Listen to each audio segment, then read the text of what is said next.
साथीहरू, तपाईँ कतिजनालाई त कुखुराको मासु पनि एकदम मनपर्छ होला। आउनुहोस्, आज हामी घरमै स्पेशल मसला पेस्ट सहितको स्वादिष्ट चिकन बनाएर खाउँ। सबैभन्दा पहिले चिकनलाई राम्रोसँग धुएर तयार पार्नुपर्छ। त्यसपछि त्यसमा आधा कागतीको रस निचोरेर हाल्ने, दही मिसाउने, अदुवा लसुनको पेस्ट हाल्ने, आवश्यक मसला र नुन थपेर सबै कुरा राम्रोसँग मिक्स गर्ने। यसरी तयार भएको चिकनलाई कम्तीमा आधा घण्टासम्म मेरिनेट गर्न दिनुपर्छ ताकि स्वाद भित्रसम्म पसोस्। अब कराहीमा तेल तताएर मेरिनेट गरिएको चिकन हालेर करिब 2 मिनेटसम्म चलाउँदै पकाइदिने। यो क्रममा चिकन हल्का ब्राउन हुन थाल्छ।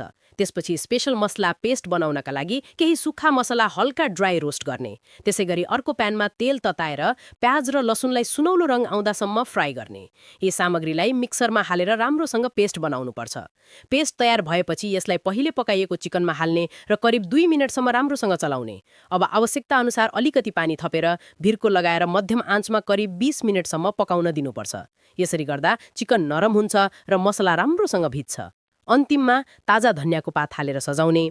अब यो स्वादिष्ट चिकन खाना वा चपातीसँग खाँदा अझै मजा आउँछ।